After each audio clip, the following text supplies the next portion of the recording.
आणि तो शाप या घरातल्या सगळ्यांना पोहणार आहे.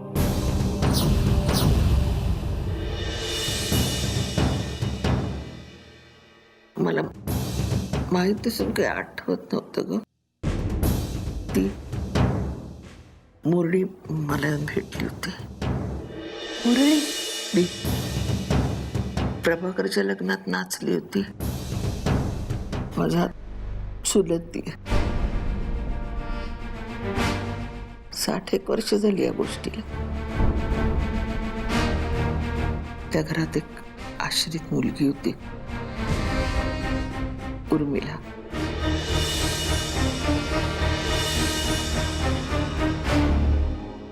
तिचं प्रभाकरवर प्रेम होतं. त्याला ते माहित नव्हतं. त्याचा जीव जडला होता नेत्रावर. त्याला तिच्याशी लग्न करायचं होतं. पण घरातल्या मंडळींना ते मान्य नव्हतं. त्याचा हट्ट म्हणून त्यांनी लग्न करून दिलं. सगळे आनंदात होते. प्रभाकर तर खूपच. पण उर्मिला दुःखात पिचत त्या लग्नात सामील झाली होती.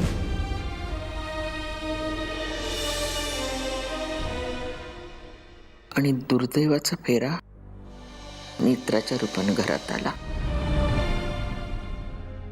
स्वार्थी होती. स्वतःच्या पलीकडे तिला काही दिसत नव्हतं. घराच्या सुखदुःखाशी तिचं काही नातं नव्हतं, काही देणं घेणं नव्हतं. घराचं वाटोळं केलं ना. फूट पडली सगळ्यांच्या.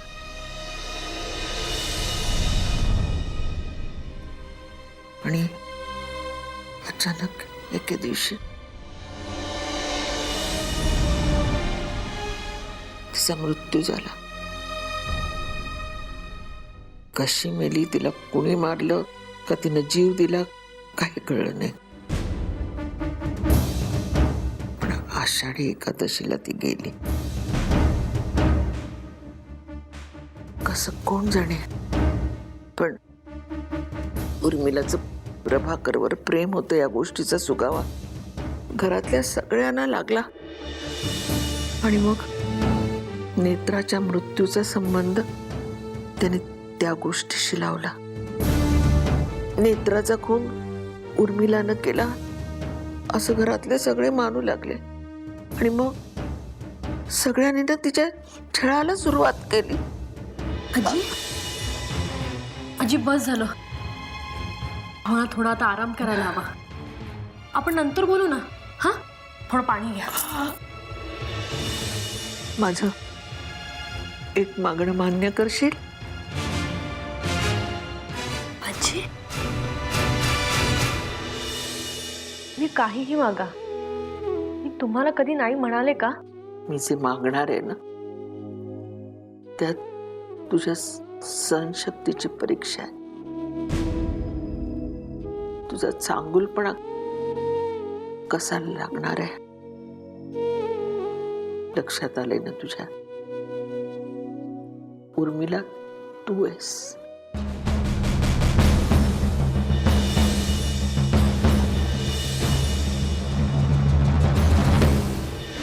अगं, प्रभाकर म्हणजे अभि, नेत्रा म्हणजे रेणू, आणि उर्मिला जे तू. त्यांच्या आयुष्यात जे घडलं ना, ते तुझ्याही आयुष्यात घडणार आहे. पण नियतीला मी जिंकू देणार नाही. आणि तसं झालं ना तर पाटलांच्या या घराचाही नाश होईल.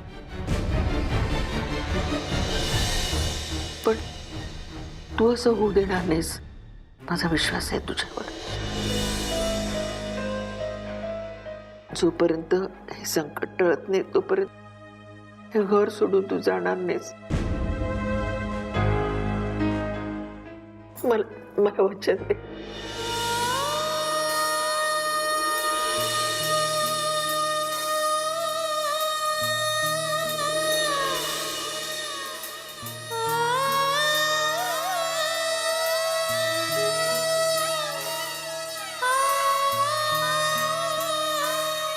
अभि आणि रेणूचं लग्न टिकवशील, या घराला घर पण देशील, म्हणजे ही म्हातारी सुखानं डोळे मिटायला मोकळी. असं बोलू नका हो. तुमच्याशिवाय कोण आहे या जगात माझं? मी तुम्हाला वचन देते, माझ्या जीवात जीव असेपर्यंत या घराला वाचवण्याचा मी प्रयत्न करेन. आजी आजी अहो, मी रेणूने अभिचा संसार टिकवेन. खरं सांगते आजी, रेणूची काळजी घेईन मी. आजी हे बघा, जोपर्यंत या घरावरचं संकट टळत नाही ना, तोपर्यंत हे घर मी सोडून जाणार नाही. आजी आजी खरंच सांगते. खरंच? हो. राजू, त्या कपाटात उर्मिलाची रोजनिशी आहे, ती जरा घेऊन ये.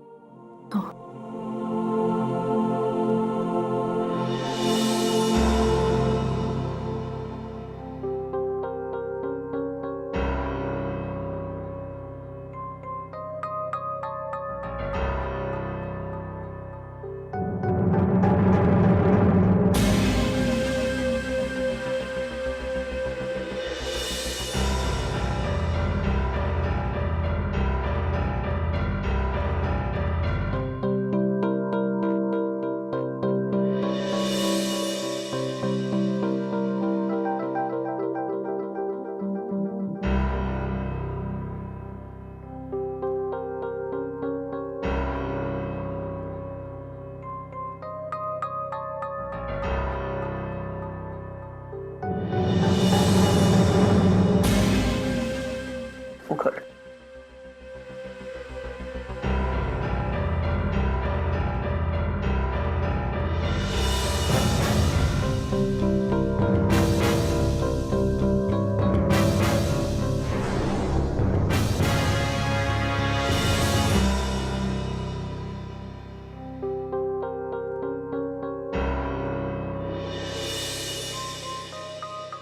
हे काय आहे? उर्मिलाची रोजनिशी मी नसेन ना, तेव्हा हीच तुला मार्ग दाखव.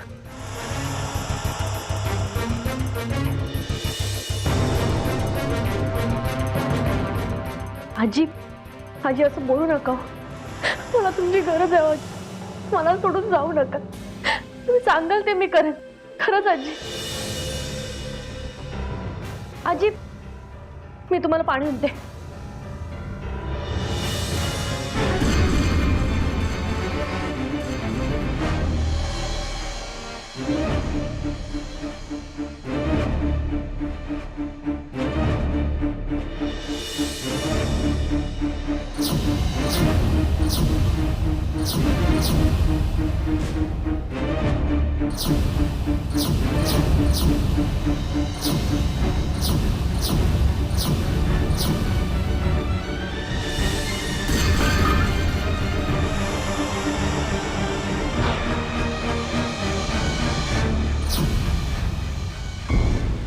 आजी आजी आजी आजी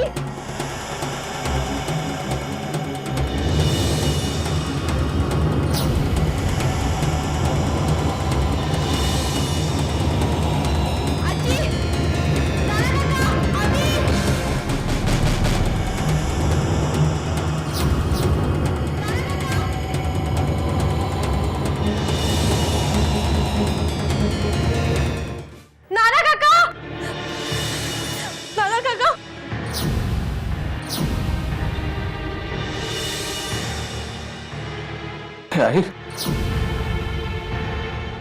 अभिला बोलवलंस?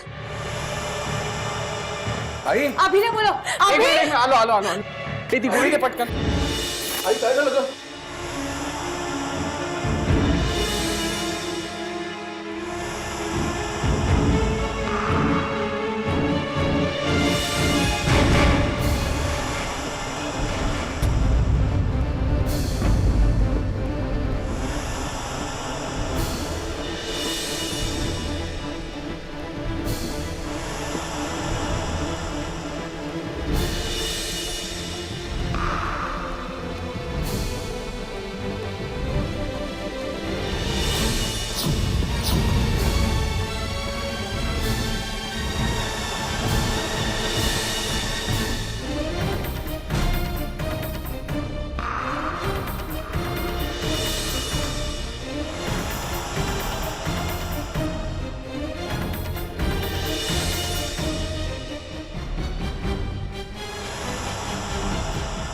बाबा आजी गेली.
प्राजक्ताचं झाड असतं ना ते नेहमी तिरपं वाढतं आणि प्राजक्ताची फुलं शेजारच्या अंगणात पडतात.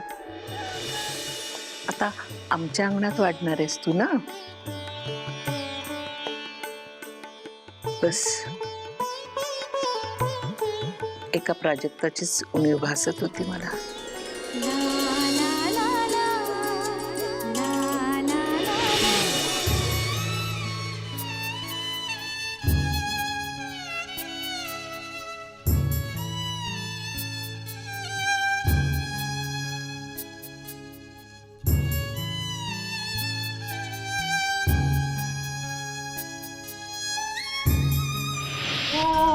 La la la, ooh la la la, ooh la la la la la la la la la.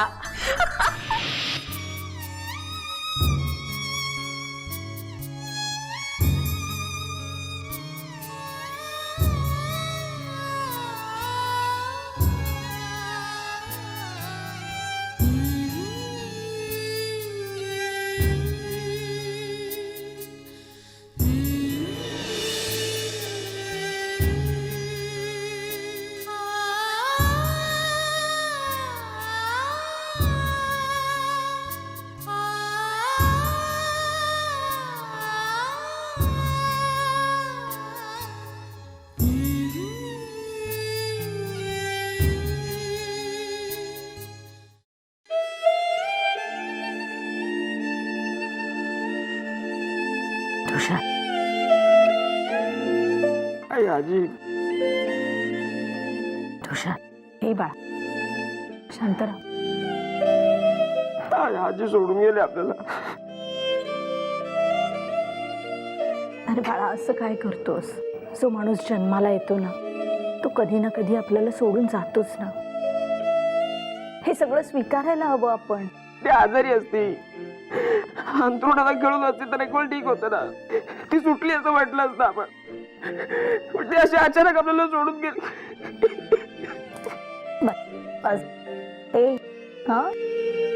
तिची खोली, तिच्या बेड, तिची खूप आठवण येते ग. डोळ्यासारखे भिरभिरतात तिला शोधण्यासाठी. सारखं असं वाटतं की आजी आता आग मारेल. हे तुषार बावळा काय करतो इकडे लवकर, आणि मी तिच्या खुशीत चिरीन सारखं वाटत.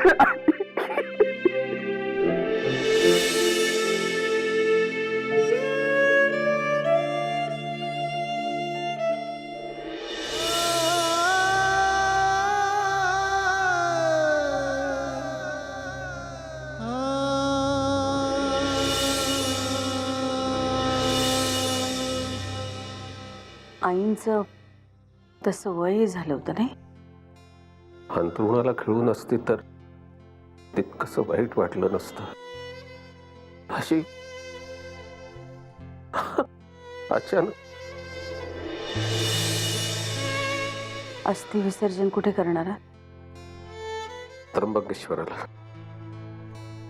तिच्या सगळ्या विधी तिथेच कराव्या असं माझ्या मनात आहे. आईंची काही शेवटची इच्छा राहिली असेल तर काही कळायला मार्ग नाही आपल्याला. कारण त्या गेल्या तेव्हा आपल्यापैकी कोणीच नव्हतं त्यांच्याजवळ. आपल्यापैकी फक्त प्राजक्ताच होती. प्राजक्ताला विचारायला पाहिजे ना, आजी काही म्हणाली होती का त्याच्याजवळ? नाही, मला नाही तसं वाटत. आणि आई शेवटची इच्छा प्राजक्ताजवळ काय बोलेल? विचारायला काय हरकत आहे प्राजक्ताला? नाही, नको नको. ही रेणू या घरात आली आणि आई वारल्या. पांढऱ्या पायाची मुलगी आहे. कबीर, काय बोलतेस तू? काय बोलतेय मी? काही चुकीचं बोलतेय? मला ती मुलगी आधीपासूनच बरी वाटत नव्हती, म्हणूनच मी लग्नाला विरोध करत होते. आपण 21व्या शतकात आहोत. हे पायगुण वगैरे असं काही नसतं ग. मग हे जे आपण सगळे आता अंत्यविधी केले, हा सगळा खोटारडेपणा होता? आपण आईनं विद्युत दहन केलं असतं, काय फरक पडला असता त्यांनी? कावेरी, अहो, कशाला जायला पाहिजे त्र्यंबकेश्वरला? इथे बाणगंगेत करूया ना विसर्जन अस्थींचं. खर्चही कमी होईल आणि वेळही वाचेल. तू एक अक्षरही बोलू नकोस आता. पाहिन काय करायचं ते. आयुष्यभर तिचा तिरस्कार करत राहिलीस तू. ह्या घरातलं तिचं अस्तित्व तुला नकोच होतं. उगीच काहीतरी बोलून अर्थाचा अनर्थ करू नका. रेणू पांढऱ्या पायाची नाहीये असं तुम्ही म्हणालात ना, म्हणून मला हे सगळं बोलावं लागलं. हे सगळं मी मनापासून बोललेली नाहीये. आता ज्योतिषांना जाऊन विचारलं पाहिजे की या पांढऱ्या पायाच्या मुलीशी माझ्या अभिचं लग्न झाल्यामुळे आमचं घर फळणार आहे की सर्वनाश होणार.